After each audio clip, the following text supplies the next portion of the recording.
रहता है। इनको आश्चर्य इस बात का है कि आपके अपने आप के संबंध में नगण्य जानकारियां रहती हैं। जो जाना जाता है उससे लाभ कैसे उठाया जाए और हानि से कैसे बचा जाए, इस संबंध में इतना ही परिचय होता है कि वस्तु स्थिति की तुलना में नगण्य ही कहा जा सके। शरीर के छोटे बड़े अंग अवयव को भली प्रकार देखा समझा भी नहीं जाता, इतने पर भी उनकी सशक्तता आश्चर्यजनक होती है। किसी बड़े मिल कारखाने को चलाने में जितनी बिजली खर्च होती है, उसकी अपेक्षा शरीर संचालन में उनके कल पुर्जों को गतिशील रखने में ऊर्जा कहीं अधिक खप जाती है। फिर भी मोटी दृष्टि में इसका उपयोग कुछ पता नहीं चलता और लगता है कि शरीर अपने आप जीवित है, इसका ढर्रा अपने आप चल रहा है। खाने सोने का क्रम अनायास ही चलता रहता है। एक महिला घरेलू कामकाज करने में जितनी शरीर शक्ति खर्च कर लेती है, वह इतनी होती है कि उसके बल पर समूचे भूमंडल की कई परिक्रमाएं लगाई जा सकती हैं। हृदय, आमाशय, गुर्दे आदि अवयव निरंतर कार्यरत रहकर जितनी सामर्थ्य खर्च करते हैं, उसके संबंध में इतना ही कहा जा सकता है कि मोटी जानकारी की तुलना में वह हजारों गुना अधिक होती है।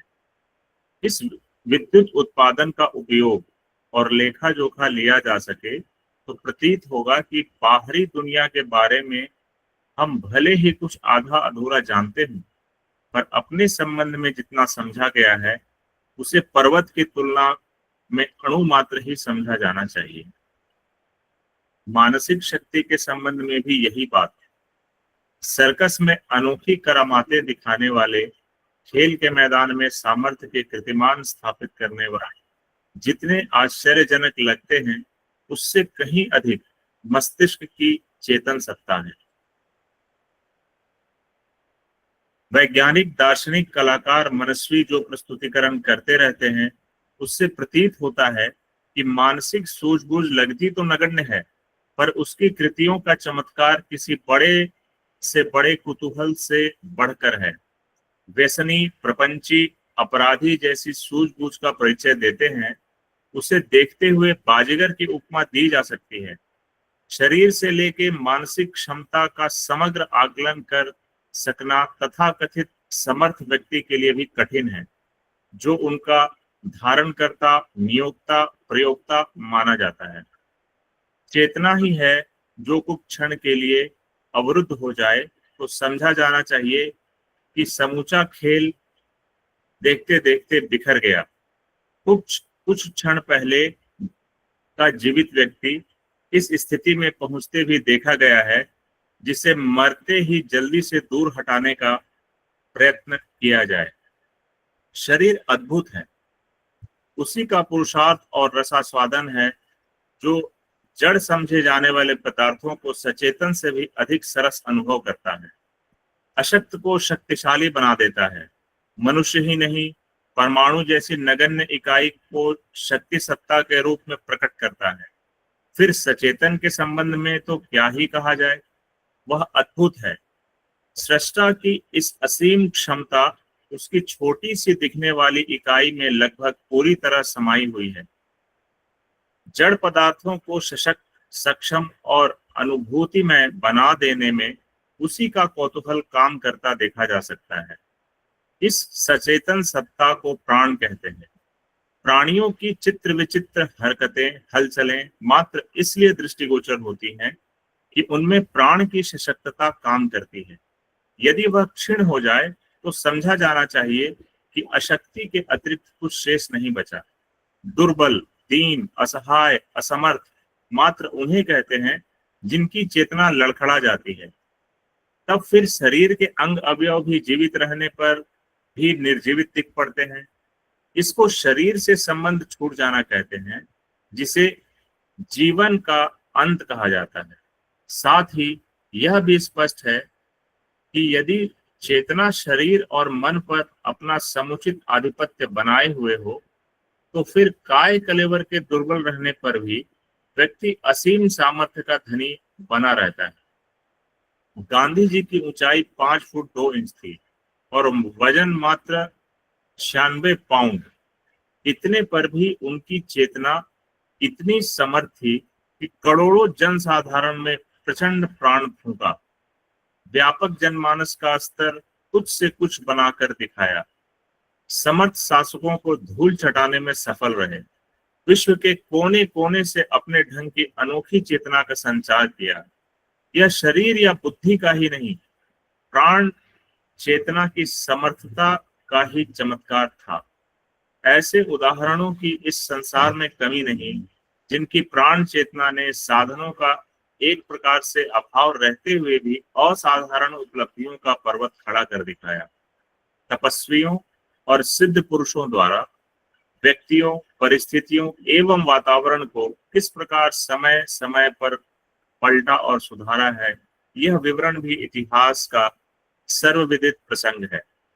मनुष्य को शक्ति का स्रोत कहा जा सकता है। वह प्राणियों को भी इच्छानुसार परिवर्तित करता है और पदार्थों को भी कुछ से कुछ बना देता है। घटनाएं दुख सुख की, हानि लाभ की निमित्त कारण प्रतीत होती हैं, पर वास्तविकता इससे भिन्न है। चेतना की अनुभूतियां ही चित्र विचित्र अनुभव करती और तरह तरह के अनुभव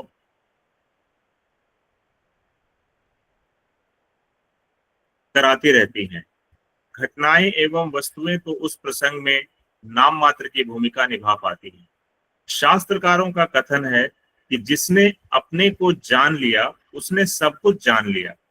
जिसने अपनी सत्ता और महत्ता का परिचय प्राप्त करने से लेकर प्रयोग करने तक की विद्या को जान लिया, उसे समग्र सत्ता संपन्न एवं अति महत्वपूर्ण ही समझना चाहिए।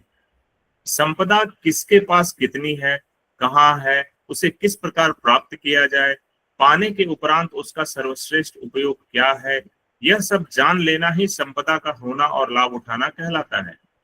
जिनके पास यह जानकारी लाभ पाने का उपक्रम है, जिन्हें ऐसी कुछ जानकारी नहीं है, उससे पैरों तले खजाना दबा पड़ा हो तो भी उसका कोई उपयोग नहीं है। रत्न राशि प्राप्त पास में होने पर भी यदि उसे कांच का टुकड़ा भर समझा जाए तो व्यक्ति धनाध्यक्ष होते हुए भी गरीबी के दिन गुजारेगा। मनुष्य की सबसे बड़ी संपदा चेतना पास होने के कारण पास होने का कारण आत्मशक्ति ही है। शरीर बल, बुद्धि आदि उसके सामने तुच्छ है। सही उपयोग विदित होने पर साधारण सी घास पात भी संजीवनी बूटी सिद्ध हो सकती है। जानकारी के अभाव में सब कुछ निरर्थक सा है। सही उपयोग ही समुचित लाभ उठाने की स्थिति विनिर्मित करता है। बिखेरते चलने पर तो सब कुछ बर्बाद हो जाता है।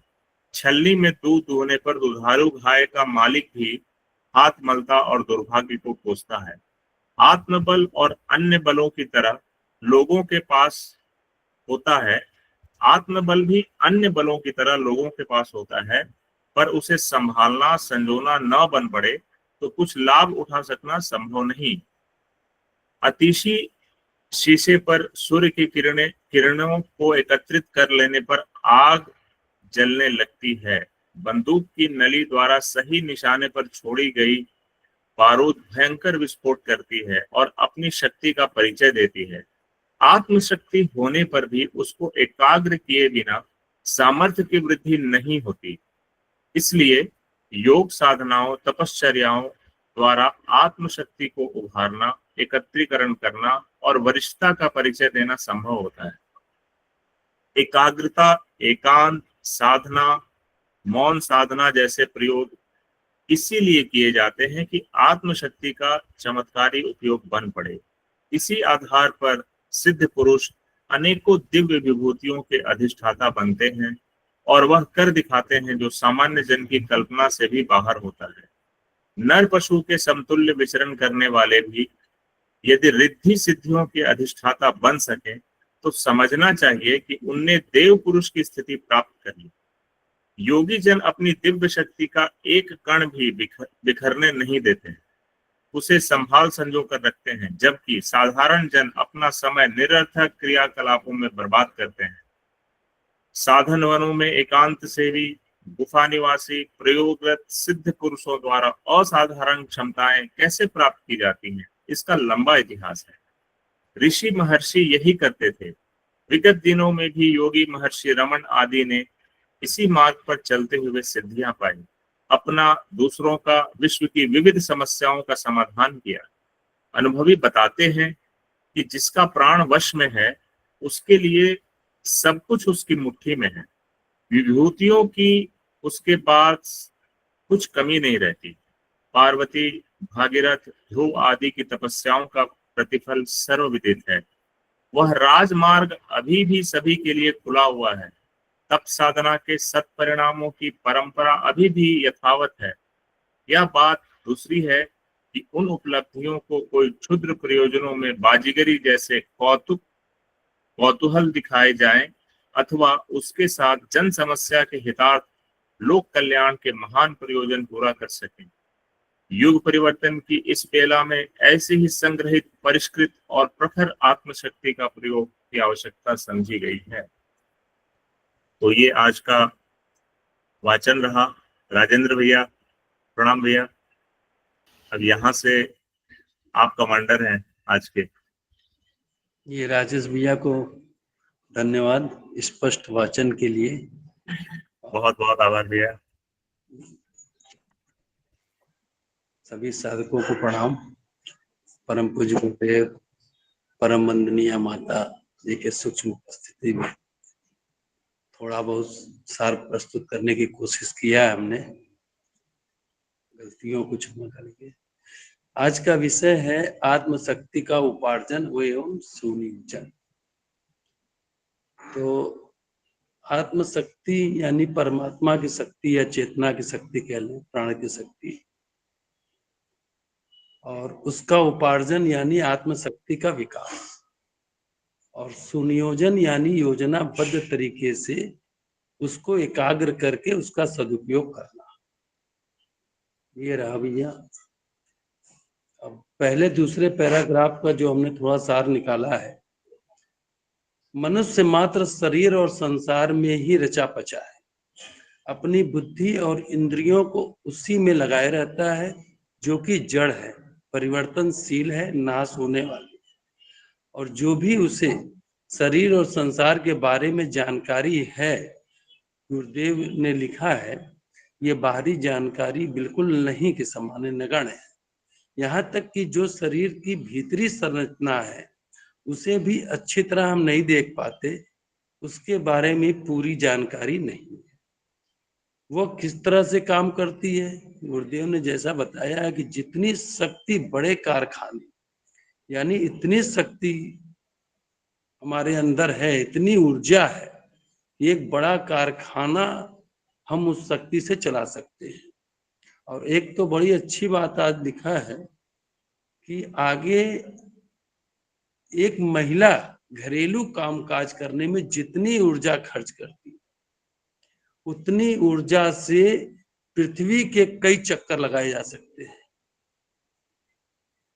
ये वास्तव में इतनी अच्छी बात गुरुदेव ने यहाँ लिखी है कि न हमें ये मालूम है कि हमारे अंग अवयव में जो ऊर्जा खर्च हो रही है, वास्तव में उसमें इतनी बिजली है कि हम क्या से क्या कर सकते हैं। और एक महिला जो दिन भर काम करती है, क्या उस ऊर्जा से पृथ्वी के कई चक्कर लगा सकते हैं। केवल इसको समझने में हमको लगता है तो कई जन्म लग जाएंगे कि इतनी ऊर्जा हमारे अंदर है। अब आगे कुल मिलाकर के हमें जो जानकारी बाहरी दुनिया के बारे में है, उसको हमें लगता है कि ये तो ऊंट के मुंह में जीरे के समान है। इसमें एक जगह गुरुदेव ने लिखा है, अपने आप के संबंध में जानकारी भी नहीं के समान है। तो गुरुदेव के एक लेख में हमने अखंड ज्योति में पढ़ा था, हमारे शास्त्रों एवं आत्मवचनों में जो सबसे मूल्यवान उपदेश है वह यह है कि स्वयं को जानो, आत्मानम विद्धि अपदीपो भव। स्वयं को जाने बिना सब कुछ जाना हुआ बेकार है, और स्वयं को जान लेने के बाद कुछ जानना शेष नहीं रह जाता। ऋषियों का यही अनुभूत सत्य है। मनुष्य जीवन की संपूर्ण यात्रा का सार स्वयं को जान लेना। तो आज हमको ये चीजों में तो ये लगता है कि सबसे पहली चीज है कि हमें अपने आप को ही जानना होगा, और बिना उसको जाने ही जितनी जानकारी हम रोज करते हैं या स्वाध्याय करते हैं, इसको गुरुदेव ने लिखा है कि बिल्कुल बेकार है। तो हम अपने आप को जाने। अब यहाँ तो ये चीजें हमको लगी कि गुरुदेव ने स्थूल शरीर के बारे में लिखा है, आगे 3, 4, 5 पैराग्राफ में सूक्ष्म शरीर से संबंधित चीजें गुरुदेव ने लिखा है। तो सूक्ष्म शरीर को तो हम मन अचेतन है, मन उस अवस्था में है जो ना तो जड़ है ना चेतन है, ये दोनों का मिला जुला स्वरूप है, यह अचेतन है, जहां तक हमें जानकारी है सूक्ष्म शरीर के बारे में। अब इसमें गुरुदेव लिखते हैं कि मानसिक शक्ति का भी आकलन कर सकना किसी व्यक्ति के लिए बहुत कठिन है। जो कार्य शरीर और बुद्धि से हम कर रहे हैं उसमें भी चेतना सत्ता का ही हाथ है। शरीर से लेके मानसिक क्षमता की संपूर्ण जानकारी कर सकना किसी समर्थ व्यक्ति के लिए भी कठिन है। अब यहाँ पे गुरुदेव ने एक जगह लिखा है कि उनका धारण करता नियोक्ता प्रयोक्ता माना जाता है, उसके लिए भी कठिन। यानी हमको लगता है कि ये चीजें गुरुदेव ने लिखा है कि जो इसको पूरी तरह जानकार है, जानता भी है और मानता भी है और प्रयोग भी कर रहा है, वो भी इस क्षमता की जानकारी में पूरी तरह समर्थ नहीं है। क्योंकि अगर चेतना यानी प्राण, जैसा गुरुदेव ने यहाँ पे लिखा, खिलाड़ियों के लिए कीर्तिमान स्थापित करते हैं या वैज्ञानिक, दार्शनिक, कलाकार, मनस्वी जो भी प्रस्तुति करते हैं, और हमें ये आश्चर्यजनक लगता है, लेकिन अगर थोड़ा सा कुछ देर के लिए भी अगर प्राण में उथल पुथल हो जाए तो वो सारा का सारा धरा रह जाएगा, सारा देखते देखते सारा खेल खराब हो जाएगा। और यही चेतना अगर हमारे शरीर में, हमारे मन पर अपना अधिकार जमा ले, हमारे चेतना में प्राण की शक्ति आ जाए, तो दुर्बल से दुर्बल व्यक्ति, यानी यहाँ गांधी जी को प्रमाणित किया है कि दुर्बल से दुर्बल व्यक्ति भी करोड़ों लोगों में प्राण फूंक सकता है और पूरे विश्व में चेतना का प्रभाव दिखा सकता है। कितनी अच्छी बात लिखी है कि मतलब ये जितनी भी सांसारिक चीजों में हम देखते हैं शरीर से, मन से या क्षमताओं को, हम उसी में आश्चर्यचकित होने लगते हैं कि ये बाजीगर है या आतंकी है, लेकिन वास्तविकता कुछ और है। मस्तिष्क की जो चेतना है वो इसमें पूरा कार्य करती है और हम उसको पूरी तरह समझ नहीं पाते हैं। हम उसको देख के कहते हैं तो बड़ा आश्चर्यजनक काम है, ये हमारी जो है जानकारी के कारण बस यही है। अब आगे लिखा है, शरीर और बुद्धि नहीं चेतना की शक्ति का चमत्कार था कि जो गांधी जी ने इतना बड़ा कार्य किया। अब भैया आगे 6, 7 और 8वें पैराग्राफ में जो बात आती है वो हमको लगता है थोड़ा सा कारण शरीर से संबंधित है। तो इसके बारे में तो हमारी जानकारी की कारण शरीर चेतना के 2 भाग हैं, एक विचार और दूसरा भाव। जब तक शरीर प्राण शक्ति से ओतप्रोत रहता है तब तक विचार और भाव काम करते हैं। जैसे रात को सोते समय शरीर तो जीवित रहता है पर मस्तिष्क निद्राग्रस्त हो जाता है या अर्धमृत जैसी स्थिति हो जाती है। या चिकित्सक को ले लें, कोई ऑपरेशन करने के पहले वो औषधि देकर ऐसी स्थिति पैदा कर देता है, वो मूर्छा अवस्था रहता है और वो सारा ऑपरेशन कर देता है। तो चेतना के महत्वपूर्ण पक्ष काम करते रहते हैं जिन्हें विचार और भाव के नाम से जाना जाता है। चेतना का प्रमुख पक्ष यही। अब इसमें आत्मबल के बारे में गुरुदेव ने लिखा है कि आत्मबल आत्मशक्ति के बारे में जो कि सबके पास है परंतु हमें इसकी जानकारी नहीं। बात वही हुई कि हमारे घर में या शरीर में पूरा खजाना भरा पड़ा हो पर हम हर दिन गरीबी में गुजर रहे हैं, हम उसी जड़ में लगे हुए हैं, उसी शरीर में लगे हुए हैं। औषधियां हमारे पास उगी हैं लेकिन हम उसको घास पात की तरह समझते हैं। यानी चेतना हमारे पास है पर हम जड़ में रमे हुए हैं। आत्मा हमारे पास है परंतु हम शरीर में फंसे पड़े। अब बात आती है जिसको इस बात की जानकारी भी है कि हमारे पास आत्मशक्ति है, आत्मबल है, पर कहाँ है, कितनी मात्रा में है और उसका उपयोग कैसे करें, तो उसका लाभ हम नहीं ले सकते। उसके लिए गुरुदेव ने लिखा है कि आत्मा का विकास करना होगा। अब आत्मा का विकास करने के लिए उन्होंने बताया कि उसको एकाग्र करना होगा, तपश्चर्या द्वारा, एकत्रीकरण द्वारा और आचरण द्वारा अपने व्यक्तित्व में लाना पड़ेगा। एकाग्र की बात में गुरुदेव ने यहाँ सूर्य की रोशनी को लिखा है कि उसके प्रकाश को जब हम एकाग्र कर लेते हैं तो आग भी लगा सकते हैं। और एक चीज ये एकाग्रता का तो हमने नमूना देखा था, एक जूडो कराटे का, कोई हमें याद नहीं आ रहा है इसी समय, कि उसके अंदर इतनी प्राण शक्ति थी कि पूरे प्राण को वो अपने बाजुओं में, अपने हथेलियों में ले आता था, पूरे शरीर की, और उस हाथ से अगर वो किसी को मार देता था तो वो आदमी तुरंत मर जाता था।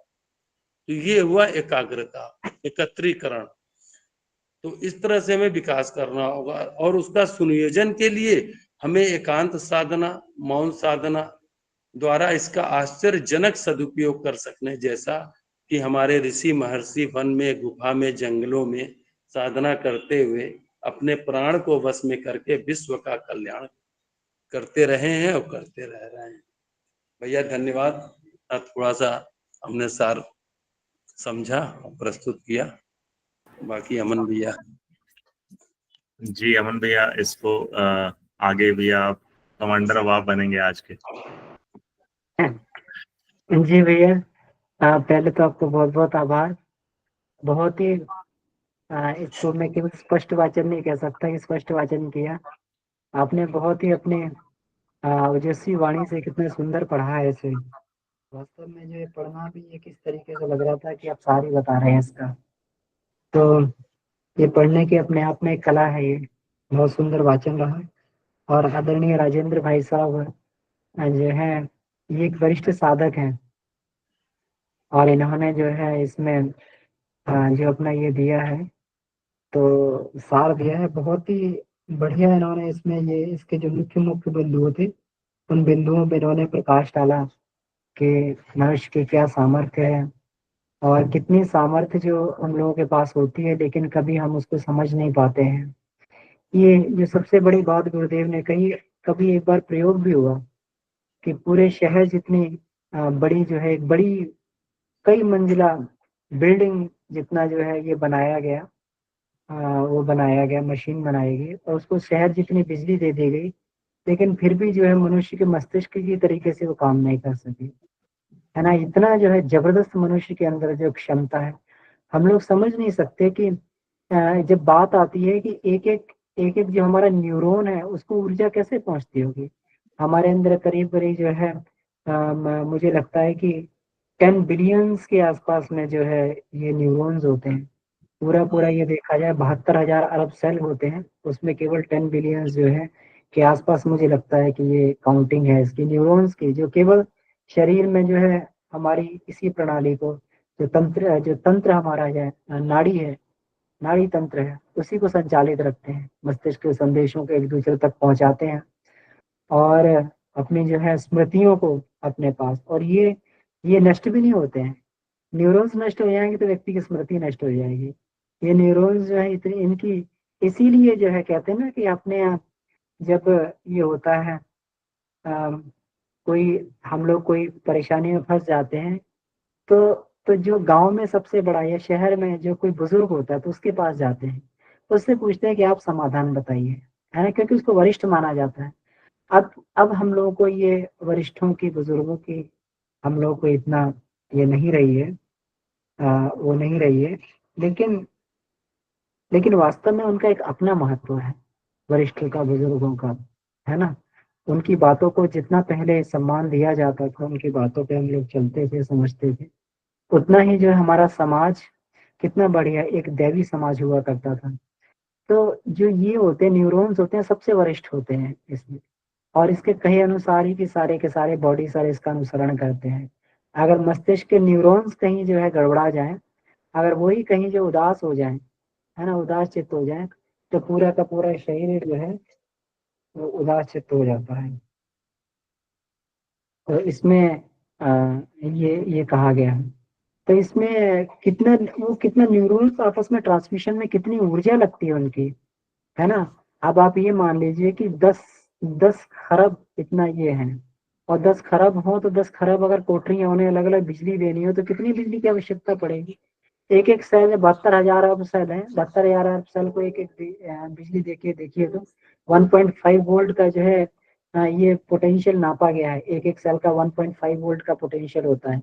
अगर ऐसे कहा जाए तो लाखों लाखों वोल्टेज का पोटेंशियल हमारी बॉडी में बन जाता है।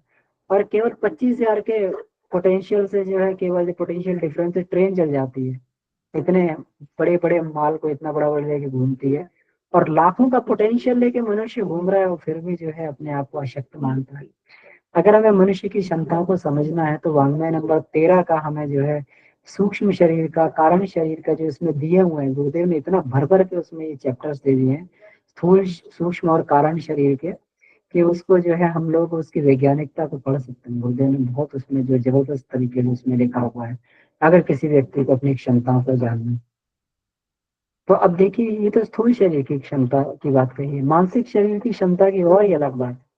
मनन शक्ति, संकल्प शक्ति इतनी हुआ करती थी कि ये जितने विमान जो उड़ते हैं ना, कि मतलब विमान कहाँ से उड़ते हैं, कितना जो उसमें एक हाई क्वालिटी का उसमें फ्यूल दिया जाता है, हाई क्वालिटी का पेट्रोल, जो सबसे रिफाइंड जो फ्यूल होता है वो हवाई जहाज में प्रयोग किया जाता है। फिर उसके बाद में जो उसके अन्य उत्पाद पेट्रोलियम के होते हैं जो कम रिफाइंड होते हैं, उसको स्कूटर्स में, उसको जो है वो कार में, और फिर उसको जो है डीजल के रूप में उसमें प्रयोग किया जाता है। लेकिन सबसे हाई रिफाइंड जहाज में दिया जाता है, और जहाज लेके चलता है। पहले वो जहाज आत्मशक्ति से ही चला करते थे। पुष्पक विमान था, ये सारे विमान थे आत्मशक्ति से चलते थे। भरद्वाज ऋषि ने जो ये विमानन प्रौद्योगिकी जो इसमें ये दी हुई है, ये पूरा का पूरा आत्मशक्ति से चलने वाले ये थे। आत्म इसका मतलब आत्म ऐसा तो नहीं बिना ऊर्जा के, ऊर्जा का कन्वर्जन ही तो है, ऊर्जा का कन्वर्जन ही तो है कि ये पूरा का पूरे संसार में चल रहा है। तो मानसिक ऊर्जा को अगर किसी तरीके से पदार्थ ऊर्जा में बदल दिया जाए तो अकूत ऊर्जा बन जाती है। वो एक ग्रह को अपने संकल्प से दूसरे ग्रह को, हम लोग देखते हैं ना कि विश्वामित्र ने संकल्प बल से जो दूसरा वो बना दिया था, स्वर्गलोक बना दिया था, पूरा का पूरा लोक बना दिया था। पदार्थों के स्ट्रक्चर को चेंज करने का, उसके परमाणुओं को चेंज करने का पूरा जो है, वो पूरा का पूरा आत्मशक्ति के बल पर जो है ये संपन्न किया जा सकता है। हम लोग समझ नहीं सकते कितनी मानसिक शक्ति हमारे अंदर है। अगर हमें समझना हो स्थूल जगत में, हम लोग समझें, कल परसों हम लोग विचार क्रांति की चर्चा कर रहे थे, और उसमें ये चर्चा आई थी कि और चीजों को हमें क्यों नहीं हमें गौण कर देना चाहिए। जो जिसमें कल भाई साहब ने भी बहुत सुंदर हमें एक दृष्टिकोण दिया था कि एक जो है पीड़ा निवारण है, एक पतन निवारण है। पीड़ा निवारण तो छोटी छोटी सेवाएं करके व्यक्ति को जो है, कहीं हमने पेड़ लगा दिया है, कहीं जो है किसी को भोजन करवा दिया भूखे को, कहीं जो किसी को वस्त्र दे दिया, है ना, कहीं किसी को जो एक भौतिक शिक्षा दी थी, इस तरीके से। लेकिन पतन निवारण है किसी की मानसिक स्थिति को ऊंचा उठा देना। ये महत्वपूर्ण क्यों है? ये महत्वपूर्ण इसलिए है, आज हम बहुत दूर ना जाएं, ऋषियों की दुनिया में ना जाएं हम लोग। हम केवल यहाँ पे सोच लें कि कि एक सामान्य से समझे जाने वाले मार्क्स ने, कार्ल मार्क्स ने उसकी विचारधारा ने तो पूरा का पूरा जो मार्क्सवाद खड़ा कर दिया। आज आधी से अधिक दुनिया जो है पूरे के पूरे मार्क्सवाद के सिद्धांत को ये करती है। रूसों के सिद्धांत को, कितनी दुनिया रूसों के सिद्धांत को समर्थित करती है ना।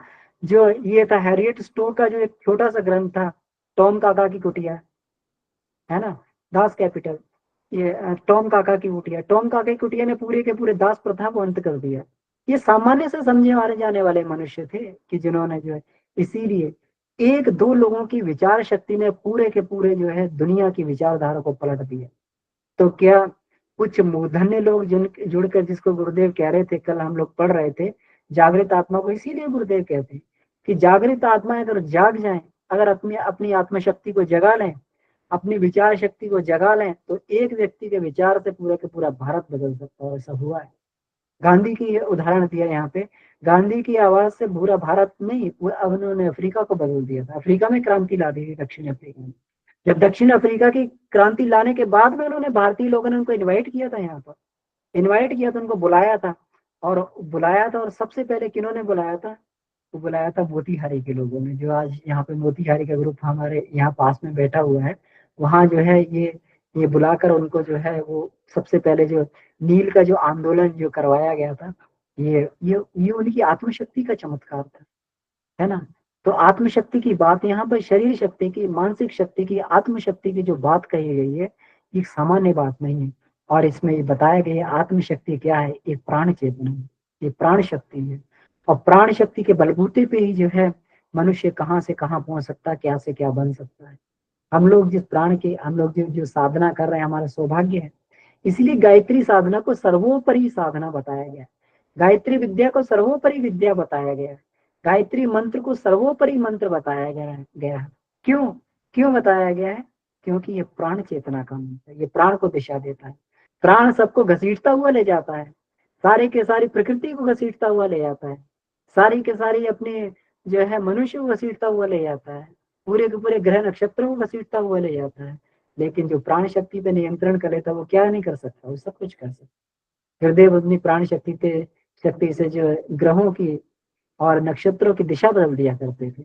हम लोग सबको ध्यान होगा कि 90 के दशक में जो है, नहीं ध्यान होगा तो हमारे वरिष्ठ परिजन बताते हैं, 90 के दशक जो स्काई लैब गिर रहा था, गुरुदेव ने सबको कहा कि सब लोग सावित्री प्रयोग करें, सबको जो है एक समय गायत्री मंत्र जप के लिए बैठा लिया। सारी की सारी की दुनिया की जो है नजर स्काई लैब पर लगी हुई, लेकिन गुरुदेव ने अपनी आत्मशक्ति से जो है वो स्काई लैब कहीं से कहीं गिर गया, धरती पे गिरता तो करोड़ों लोगों की वहां पर जान जा सकती थी।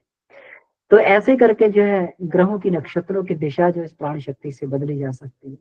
ये प्राण शक्ति पे नियंत्रण करने की विद्या ही योग विद्या, इसी को गायत्री विद्या बोलते हैं। इसलिए गायत्री को परा विद्या बोला गया है, गायत्री विद्या को ब्रह्म विद्या बोला गया है। ब्रह्म विद्या है क्योंकि जो प्राण पे नियंत्रण कर लेगा, वो जो सब पर नियंत्रण कर लेगा, वो आत्मिकी पे भी नियंत्रण कर लेगा, भौतिकी पर भी नियंत्रण कर लेगा, सब चीजों पर नियंत्रण कर लेगा।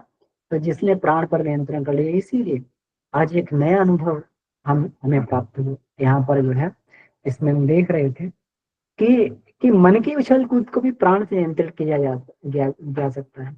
अगर प्राण व्यक्ति का सबल है तो मन वहीं चुपचाप बिल्कुल ये बन जाता है, वहीं चुपचाप जो है बिल्कुल ऐसे जैसे जो होता है, कोई बड़ा परिजन होता है तो बच्चा उद्यम कर रहा डांट देता तो बच्चा चुपचाप कोने में जाके बैठ जाता है ना।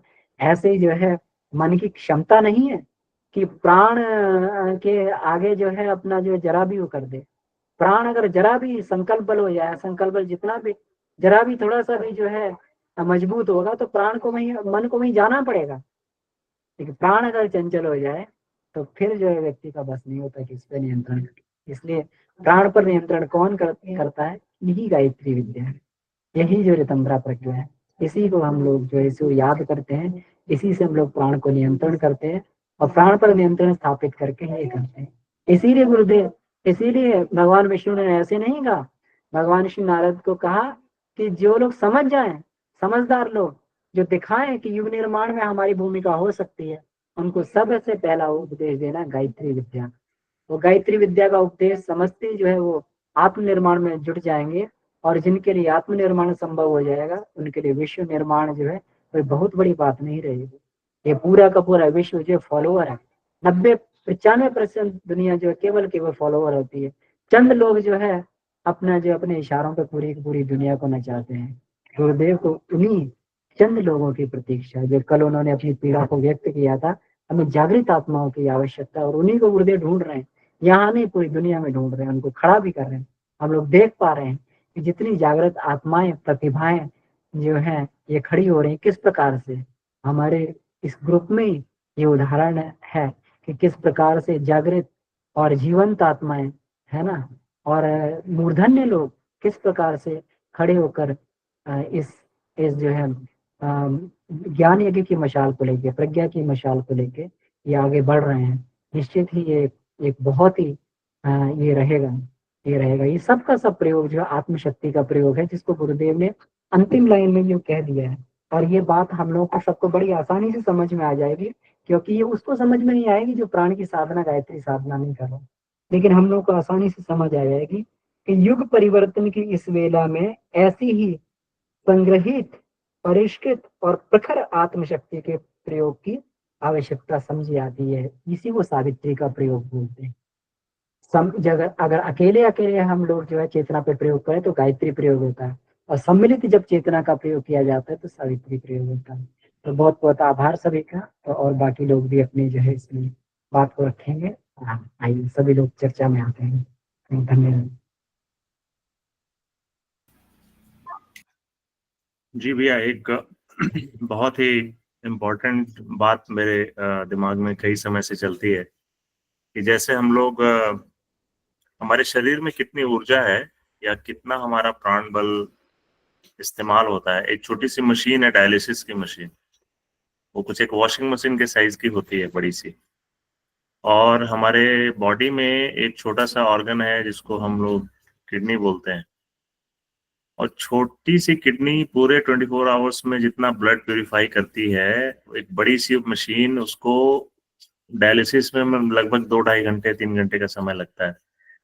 तो कितना एनर्जी जो है वो एक छोटे से ऑर्गन को रिप्लेस करने के लिए हमको कंज्यूम करना पड़ता है। इसी तरह हमारा एक वेंटिलेटर का मशीन है, वैसे ही जो हमारा लंग्स और बाकी का सिस्टम काम करता है। तो ये चीजें मतलब हम लोग सूक्ष्मता से समझते नहीं है कि ऐसे सारे ऑर्गन अगर मिला दें हम, तो इसका अगर रिप्लेसमेंट मशीन्स बनाई जाए, हार्ट का, लिवर का, इंस्टेंटाइन का पूरा डाइजेस्टिव प्रोसेस हो गया, या ब्रेन है, इसमें तो डॉक्टर हमारे कमलेश और डॉक्टर जोशी साहब ज्यादा बता सकते हैं कि एक 24 घंटे में जनरली जो कैलोरी के टर्म्स में बताते हैं कि 2000 कैलोरी हम लोग, एक आदमी जो कि फिजिकल एक्टिविटी नहीं करता है वो बैठे बैठे 2000 कैलोरी कंज्यूम कर लेता है। तो वो 2000 कैलोरी जो है वो ये बॉडी के इंटरनल ऑर्गन सिर्फ फंक्शंस को करने के लिए, जो बॉडीली फंक्शंस है हमारे, उसके लिए इतना कंज्यूम करते हैं। और इसको अगर हम लोग इलेक्ट्रिसिटी में कन्वर्ट करें अगर, तो रियली बहुत इनॉर्मस अमाउंट ऑफ मतलब एनर्जी है जो कि 24 घंटे में पूरा हमारा ये कंज्यूम होता है। और भगवान ने बिल्कुल फ्री में दे रखा है हमको।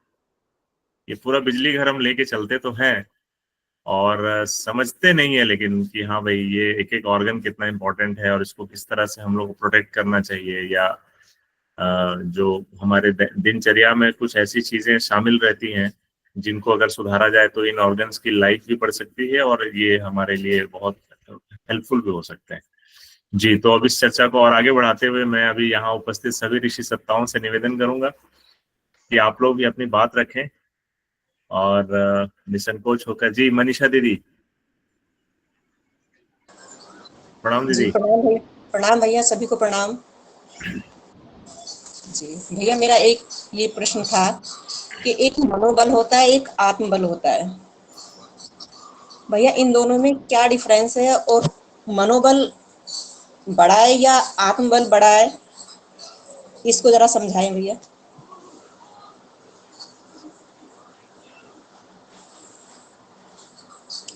जी भैया, आवाज आ रही है मेरी? हाँ जी, हाँ जी, बिल्कुल बिल्कुल, आपकी आवाज आ रही है। जी जी। तो देखिए, ये आत्मबल, इसको हम ये बोलते हैं, ये चेतना का बल, प्राण का बल होता है ना। तो ये हमारा आत्मबल है। इसको आत्मा की शक्ति भी कहते हैं। अंतःकरण की जो शक्ति होती है इसको आत्मबल बोला जाता है। और मनोबल जो है हमारा सामान्य जो संकल्प बल होता है, जो हमारा जो है, ये जिसको ये कहना चाहिए मानसिक शक्ति है ना। जैसे जैसे हमारा ये सारे के सारे एक ही शक्ति के कन्वर्जन है। हमारा जो शरीर में ओजस होता है ना, तो जब हम लोग भोजन करते हैं तो हमारा भोजन स्थूल से जब सूक्ष्म की दिशा में जाता है तो सबसे पहले ओजस बनता है। ये स्थूल शरीर की शक्ति होती है। जब व्यक्ति के अंदर स्थूल शरीर की शक्ति बढ़ती है तो ओजस बढ़ता है, तो बॉडी में चमक आने लगती है ना।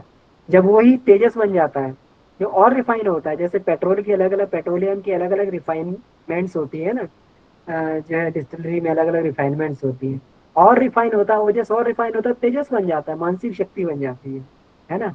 तो मानसिक शक्ति बन जाती है। मानसिक शक्ति मतलब, या हम इसको मनोबल कहें, है ना। तो ये मानसिक शक्ति जो है हमारी इसमें काम आती है। इसको सूक्ष्म शरीर की शक्ति बोलते हैं। विचार करने में, हमारे मस्तिष्क संबंधी जितने काम होते हैं उसमें काम आती है। सोचने में, समझने में, इस सब चीज में काम आती है। ये हमारी जो है मानसिक शक्ति होती है।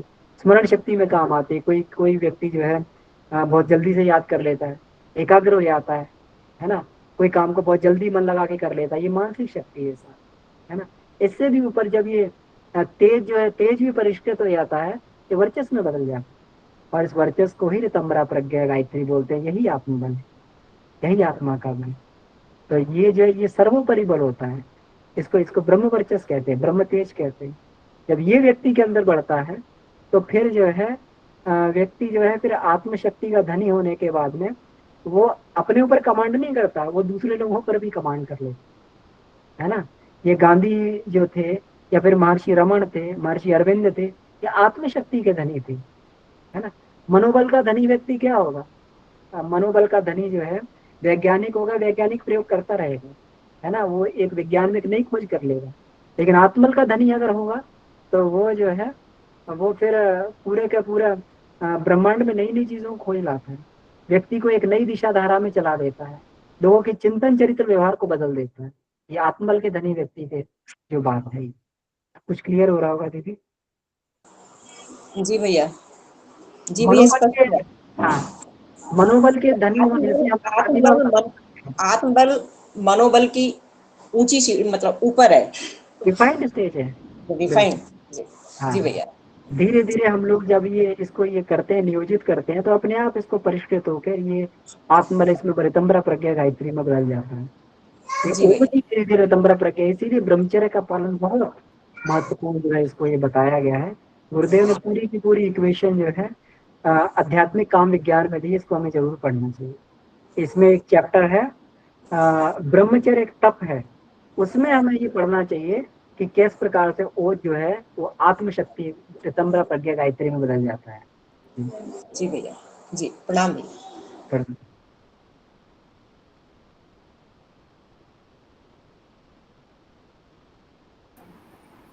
जी भैया, तो और किन्हीं का कोई की कोई बात हो, कोई विषय रखना चाहते हो या कोई प्रश्न है? जी राजीव भैया, आपका हैंड रेज है। जी सही भाई बहनों को प्रणाम। प्रणाम भैया। अमन भैया से एक छोटा सा प्रश्न है।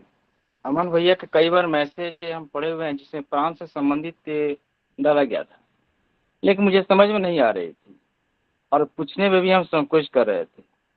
आज फिर यही प्राण से संबंधित चर्चा हो रही है, जिसमें इसमें भी गांधी जी के बारे में बताया जा रहा है कि करोड़ों जनसाधारण में प्रचंड प्राण फूका।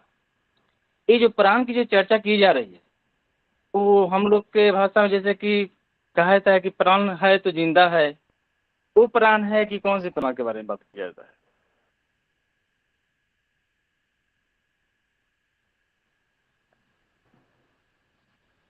हाँ जैसे भैया, हम लोग के भाषा में होता है ना कि हाँ ये इसके पास प्राण है तो जब तक वो जिंदा है, जिस दिन प्राण निकल गया उसको मत गया। और ये जो प्राण की जो चर्चा की जा रही है, किस तरह की चर्चा की जा रही है, ये कौन से प्राण है, ये मुझे समझ में नहीं आ रही है।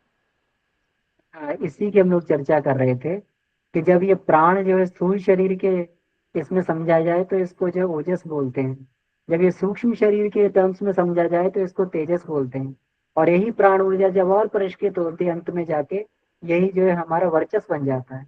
तो यहाँ वर्चस्व होने की, वर्चस्वी कहते हैं, बहुत वर्चस्वी है ना। ये जो है आत्मशक्ति संपन्न है।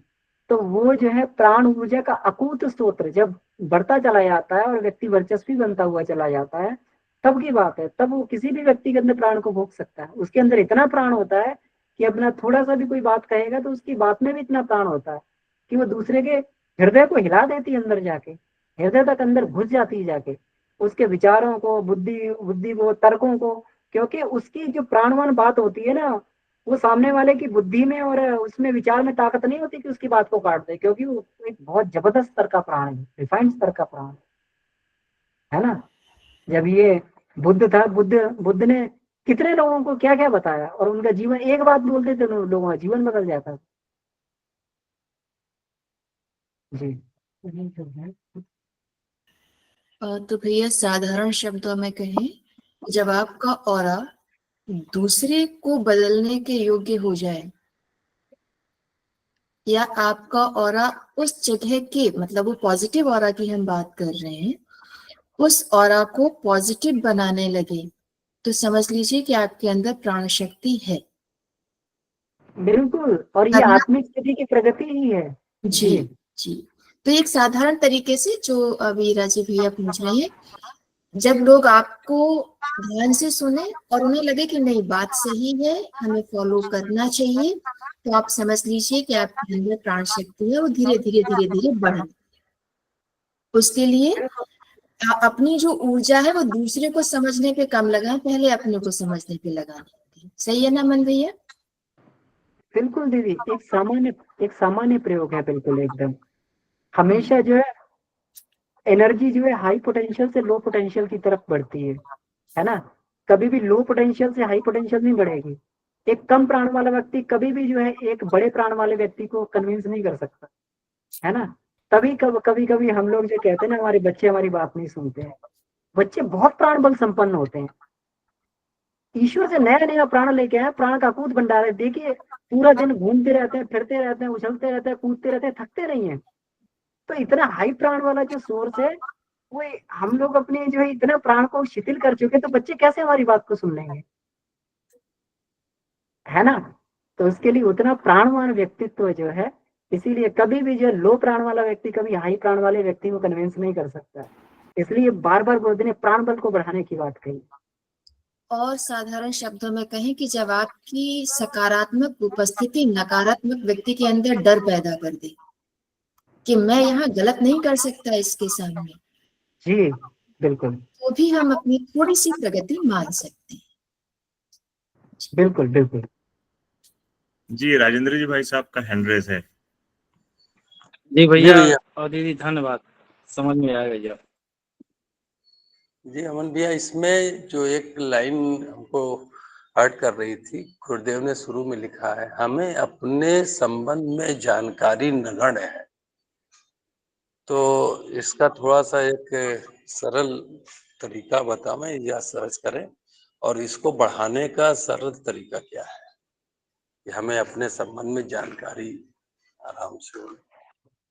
बिल्कुल, देखिए कहते हैं ना कि जाने बिन ना होई प्रीति, बिन जाने ना होई प्रतीति, ऐसे कुछ कहा गया है ना। तो उसमें जो है बिना जाने हुए किसी चीज पे श्रद्धा उत्पन्न नहीं होती है। हम लोग इसमें क्या करते हैं, मतलब समझदारी क्या है, ऋतंभरा प्रज्ञा क्या है। ऋतंभरा प्रज्ञा हमारे अंदर ज्ञान का प्रकाश जगा देती है, हमें अपने अस्तित्व का बोध होने लगता है, हमें अपनी क्षमताओं का भान होने लगता है। यही तो समझदारी है। कोई सामान्य व्यक्ति जो इसमें कहा गया है, अगर रत्न राशि हमारे पास है, उसका प्रयोग नहीं जानते, उसको कांच का टुकड़ा समझ रहे हैं, इसी में एग्जाम्पल है। तो कोई भी व्यक्ति जो है वो इतना धनाढ्य होते हुए भी जो है, इतना संपन्न होते हुए भी एक गरीबी का जीवन जिएगा, क्योंकि वो जो रत्न राशि को कांच का टुकड़ा समझ रहे। हम लोग कहते हैं, हम लोग कई बार कहते हुए लोगों से सुना होगा कि भाई क्या कर रहे हैं, समय काट रहे हैं, समय काट रहे हैं, समय नहीं पास हो रहा, बस कैसे किसी न किसी तरीके समय काटते हैं। लोग समय काटने के लिए जुआ खेलते हैं, ताश खेलते हैं, समय नहीं कटता, ताश खेलते हैं, कहीं कुछ करते हैं। और किसी महापुरुष से पूछिए जरा, उसका एक एक क्षण का क्या मतलब है, गुरुदेव से पूछिए जरा, उनके एक एक क्षण में जो पूरी पूरी एक एक किताब वो रचना कर देते थे, पूरी की पूरी। इतना तीव्रता से उनके अंदर वो आता था, प्रकाश, ज्ञान का प्रकाश आता था। ये क्या था, ये वही था कि जैसे जैसे जो है हमारे अंदर ऋतंभरा प्रज्ञा बढ़ती है, समझदारी बढ़ती है, व्यक्ति अपने आप को जानता हुआ चला जाता। ये सारे के सारे समझदारी बढ़ाने के ही प्रयोग हैं। हमें आत्मज्ञान मिलता है गुरु कृपा से, और जब आत्मज्ञान मिलता है तब हम साधना मार्ग पे आगे बढ़ते हैं, और साधना मार्ग पे आगे बढ़ के हमारे अंतःकरण जब प्रकाशित होता है तो हमारी क्षमताएं हमारे सामने खुलने लगती हैं। इसी को रिद्धियां सिद्धियां बोलते हैं। मैं यहाँ पे थोड़ा सा और ऐड करना चाहूंगा। राजेंद्र भी, आपने जब ये इसका सार संक्षेपण शुरू किया था तो आपने इस पूरे सार संक्षेपण को 3 भागों में बांटा था, एक स्थूल, एक सूक्ष्म और एक कारण। तो हम लोग बिल्कुल कुछ भी नहीं जानते ना स्थूल रूप से, जैसे अभी हमारे शरीर के अंग अवयवों की चर्चा हो रही थी, फिर हमारे मन के स्तर पे बहुत सारी चीजें हैं, हमारे अंतर्मन में अंतःकरण चतुष्टय के अंदर बहुत सी गतिविधियां चल रही हैं, और हमारे जन्म जन्मांतर के संस्कार जो आत्मा लेकर चल रही है अभी तक, और उसके प्रारब्ध को हम लोग झेल रहे हैं। तो कारण स्तर पे भी हमारी जानकारी, वो तो बहुत ऊंची बात है, मतलब वहां पहुंचना तो हमारा लक्ष्य है। लेकिन हम पहले तो अपने शरीर के स्तर पे और अपने सूक्ष्म उसके स्तर पे, दोनों स्तरों पे पहले अपने आप का विश्लेषण करें। तो कल किसी ने लिखा था कि अंतर्दृष्टि बहुत जरूरी है इसके लिए, और जैसे जैसे हम झांकेंगे तो ये थोड़ा सा है, क्योंकि आपने खुद ही अपना आंसर दिया था भैया, मुझे लगता है जी आपने जी शुरुआत ही जी। 3 सेगमेंट में किया था, तो हम लोग लेकिन को वो ये चीजें तीनों। तो हमने पढ़ने के आधार पे किया था। जी इसमें थोड़ा सा एक चीज हमको ये समझ में आई कि जैसे अपने संबंध में एक जहाँ गुरुदेव ने लिखा ना, मैं शरीर नहीं आत्मा हूँ, हम्म, मैं क्या हूँ मैं। तो जब हम अपने को शरीर से हटाने लगेंगे और अपने को आत्मा समझने लगेंगे, तो हमें धीरे धीरे ज्ञान का जो प्रकाश अमन भैया ने बताया वो बढ़ेगा। क्योंकि हम अपने जड़ में ही उलझे हुए हैं, शरीर में ही उलझे हुए हैं, तो इसलिए हमें जो जानकारी सही होनी चाहिए वो नहीं हो। संसार में उलझने से हम उसकी जानकारी सही नहीं कर पा रहे हैं। और इवन तो भैया हम लोग अपने शरीर की क्षमता है ना, जैसे हम लोग बोलते हैं कि जी मैंडेटरी जी मतलब 6 घंटे 5 घंटे की नींद चाहिए, ये चाहिए वो चाहिए। आज सुबह मैं देख रहा था एक कैलाशानंद गिरी जी हैं जो हरिद्वार में एक शक्तिपीठ है, वहां पर वो साधना करते हैं पूरे सावन में। और पूरे सावन के 30 दिन वो जलाभिषेक करते हैं भगवान शिव का। और वो शक्तिपीठ माँ का शक्तिपीठ है, माँ काली का। तो वहां पे वो माँ की पूजा भी हो रही है और वो 22 घंटे जलाभिषेक चलता है। और अच्छा वो स्वयं करते हैं, और उनके शरीर का जो नीचे का भाग है वो पिछले 36 वर्षों से ये कर रहे हैं, और अच्छा पूरा सड़ जाता है पानी में रहने की वजह से। और वो 22 घंटे के बाद जब वो उठते हैं, तो आप लोग एक बार गूगल या यूट्यूब में आज इसको देखिएगा, प्रयास करिएगा। कैलाशानंद गिरी है वो, काफी जी सिद्ध जी जी और 22 घंटे जग के जलाभिषेक करने के बाद मात्र 15 मिनट की नींद और 100 ml पानी पीते हैं वो पूरे 30 दिन। जी और मतलब वो कहते हैं कि जो मैं भोग लगाता हूँ भगवान को, हम्म, जो मैं अभिषेक के दौरान जो भगवान का 2-3 टाइम का भोग है, वो कहते हैं कि मैं उसी से तृप्त रहता हूँ अंदर। बिल्कुल वो बिल्कुल सारा बिल्कुल। पानी, भोजन, वो सारी ऊर्जा, वो सारी प्राण शक्ति वो लेते हैं, और कहते हैं ना मुझे नींद चाहिए होती है, ना मुझे भोजन चाहिए होता है, ना मैं मतलब भोजन इस डर से भी नहीं करता हूँ कि मुझे एक क्षण के लिए भी वॉशरूम वगैरह, और नहीं जाते ही भैया, नहीं। ये तो प्रमाण बहुत जगह मिला है, प्राण शक्ति की तो जो ये तो बात। प्रत्यक्ष हम लोग देख हाँ, रहे हैं कि ये तो हमारी प्रत्यक्ष ये देख रहे शारीरिक हैं। क्षमता इतना बढ़ा सकते हैं कि हमें ना तो जी नींद जी। चाहिए, तो वो तो भी लेकिन जी अब तो हम बेटा इसमें उलझे रहते हैं ना, कि जैसे जब से हम साधना में लगे हैं या बाबूजी के संरक्षण में, तो हमें याद नहीं कि हम कभी ब्रह्म मुहूर्त में ना उठे हों। मतलब मेरी नींद अपने आप 3:30 से 3:45 के बीच खुल जाती है। लेकिन अब तरह तरह की चीजें आती हैं कि नहीं, आपको 6 घंटे नींद लेनी चाहिए, 7 घंटे नींद लेनी चाहिए। तो उसमें मन ये कभी कभी विचलित करता है कि ये साइंटिस्ट या जो चीजें बता रहे हैं या डॉक्टर कह रहे हैं कि आप 5 घंटे की नींद ले रहे हैं, ये अच्छी बात नहीं है। आप कम से कम बढ़ा के उसको 6 से 7 घंटा करिए। तो हमें तो संतुष्टि है, लेकिन अब ये चीजें क्या है, अब हम नहीं। हमें तो लगता है कि हम। जी वो संत महाराज ने बताया है भैया इसमें कि जैसे नींद जो है ना वो विश्राम की स्थिति है। जी तो उनका कहना है कि मैं उस जलाभिषेक के दौरान मेरा विश्राम भी होता है। वो बीच हाँ में हाँ। साधना में मतलब समाधि में चले जाते हैं, वो क्रिया कर रहे हम्म, होते हैं लेकिन वो समाधि में चले जाते हैं। हम्म। अब वो ऐसी स्थिति, शरीर का एक विलक्षण प्रतिभा उनके अंदर है, या उन्होंने अपनी हाँ, ऐसी स्थिति उन्होंने तो प्राण शक्ति बढ़ा ली, उनका तो ये बनाई। हठ योग और वो कहलाएगा। बिल्कुल ये अद्भुत है, वो 36 वर्षों से कर जी, रहे हैं। और और वो जो शक्तिपीठ है वो हरिद्वार में हमारे शांति कुंज के पास में ही है। अच्छा अ, अच्छा। जी जी। तो दर्शन वो दर्शन के योग्य है, और उनके विषय में अगर थोड़ा और हम लोग रिसर्च करेंगे तो और भी बहुत सारी चीजें उन्होंने विलक्षण, तो वो बताया कि हम इस तरह की साधनाएं भी हम कर सकते हैं 30 दिन 40 दिन इस तरह से 22-22 घंटे जग के। तो ये हमारी हम कहीं नहीं मतलब उसमें चूक पाएंगे अगर हम अपनी क्षमता को, बस यही है कि जान ही नहीं रहे, हम उस स्तर तक भी जा सकते हैं। जी अभी यहाँ पे थोड़ी देर पहले हैंड रेज था, 3 मिनट का समय बचा है। मिथिलेश जी। राय भैया का हैंड रेज था। हाँ, मिथिलेश भैया से थोड़ा सा हम कुछ सुनना चाह रहे थे, जी क्योंकि जी, हमें तो मतलब काफी उनको उनसे सुना प्रेरणा दें। मिलती है। जी आप सभी को नमस्कार। प्रणाम भैया। अमन भैया तो पूरा मनोबल आत्मबल की पूरी परिभाषा बताते हुए प्रक्रिया भी बता दिया था। इसको एक्चुअली मैं इसको लेमैन के सही से समझने की कोशिश करता हूँ, पता नहीं दीदी जुड़ी नहीं जुड़ी हैं। जैसे कि हम पानी लेते हैं, पानी है और आइस है और स्टीम है। तो तीनों में क्या होता है कि तीनों की काम करने की ताकत बढ़ती रहती है। तो आप एक को यदि स्थूल मान लीजिए, इससे जो आप वर्चस्व तेजस की बात करते थे, तो स्टीम को मान लीजिए, इससे तुलनात्मक से हम इसको समझ सकते हैं। लेकिन जैसे कि पानी को तो चलिए रूम टेम्परेचर से पिघल जाता है, आइस बदल जाता है, लेकिन हमको वाटर को स्टीम बनाने के लिए एनर्जी सप्लाई करना पड़ता है। तो ये तो एक्सटर्नल हो गया। सिमिलर प्रोसेस में हमारे अंतर की तेजस को वर्चस्व में कन्वर्ट करने के लिए भी तपस्या करनी पड़ती है, और तप का मतलब ही हीट होता है, ठीक है। तो उधर भी हीट है, इधर भी हीट है, बट यहाँ सेंट्रल नर्वस सिस्टम में जनरेट करना पड़ता है साइंस के माध्यम से। जो अभी राजेश पांडे साहब बात कर रहे थे, वह एक्चुअली इस पे बहुत बड़ा रिहर्स नहीं है। मैं एक बुक पढ़ रहा था, तो वह और एक्सपेरिमेंट भी किया मैंने कि जब आप वर्क करते हैं तो वर्क में एक फिलॉसफी क्या है, जापानी फिलॉसफी है और अपने यहाँ भी फिलॉसफी क्या गया है कि वर्क में जब आप सबसे आनंदमय क्षण में रहते हैं तो मैक्सिमम काम होता है। आप देखेंगे कि मैंने अपने एयरफोर्स की जिंदगी में पाया है कि जो सबसे टॉप कमांडर रहता है, जिसके ऊपर सबसे बड़ी जिम्मेदारी रहती है स्टेशन की या किसी बेस की या विंग की, वो बड़ा शांत रहता है। उसके नीचे वाले सारे भागते रहते हैं, ठीक है। और ऐसा नहीं कि उसकी जिम्मेदारी नहीं, लेकिन वो सबसे अधिक काम करता है। लेकिन आम आदमी की नजर में क्या लगता है कि वो तो काम करता ही नहीं है भाई, ठीक है। तो जो क्या होता है कि जब आप हैप्पीनेस वर्क से रहते हैं ड्राइव करने के लिए, तो अपने आप आपको आनंद लगता है मिलने के लिए, और उसके बाद से आपको विश्राम की जरूरत नहीं पड़ती है। विश्राम की जरूरत तब पड़ती है, जिस गुरुदेव कहते हैं कि आदमी थकता कब है, जब अनिच्छा पूर्वक काम करता है, तभी उसको थकान होती है। और थकान को दूर करने के लिए निद्रा चाहिए। तो लॉजिकल मुझे इस तरह से बातें लगती है। तो ये वर्क के पीछे जो फिलॉसफी है, उस फिलॉसफी को समझ करके और आनंद में लिया जाए। अपने बेटा से तो बेटियों से भी यही कहता हूँ मैं कि drive the happiness from the work. अभी क्या है, वर्क अलग है, हैप्पीनेस अलग है। हम मंडे से फ्राइडे तक अपना काम करते हैं किसी तरह से, और सैटरडे संडे पूरा एंजॉय पार्टी उटी सब बच्चे करते रहते हैं, करना जैसे नहीं करता। और फिर उनसे पूछिए मंडे को, तो फिर वो मंडे को थके नजर आते हैं, है ना।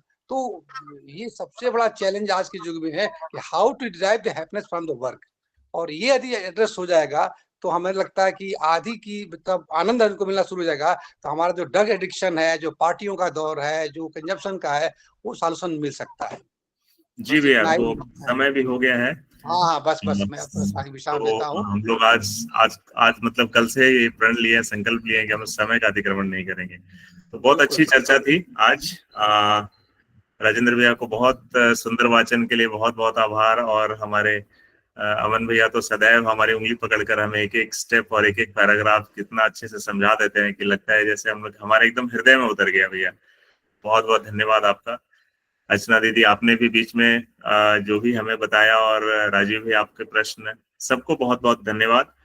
तो ये निवेदन करें गुरुदेव से और माँ आदि पराशक्ति माँ गायत्री से कि हमारी ऋतंभरा प्रज्ञा जागृत हो, और हमारे अंदर जो विलक्षण प्रतिभा क्षमता है उसका हमें पहले तो ज्ञान हो, और फिर हम उसको उभार करके गुरुदेव का जो ये युग निर्माण योजना है और ये जो संकल्प है हम सबका, वो पूरा हो सके।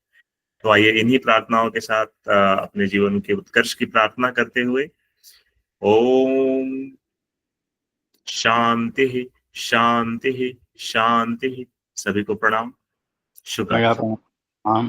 प्रणाम भैया। जी भैया प्रणाम, सभी को शुभ रात्रि। चलिए प्रणाम, बहुत बहुत आभार, धन्यवाद।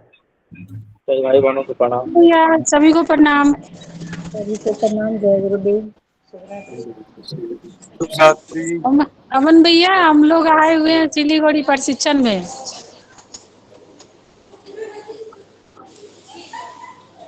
नहीं सुने। प्रणाम। अर्चना दीदी, आप मीटिंग को एंड कर सकती हैं, मेरा आज इधर से नहीं हो रहा है। जी।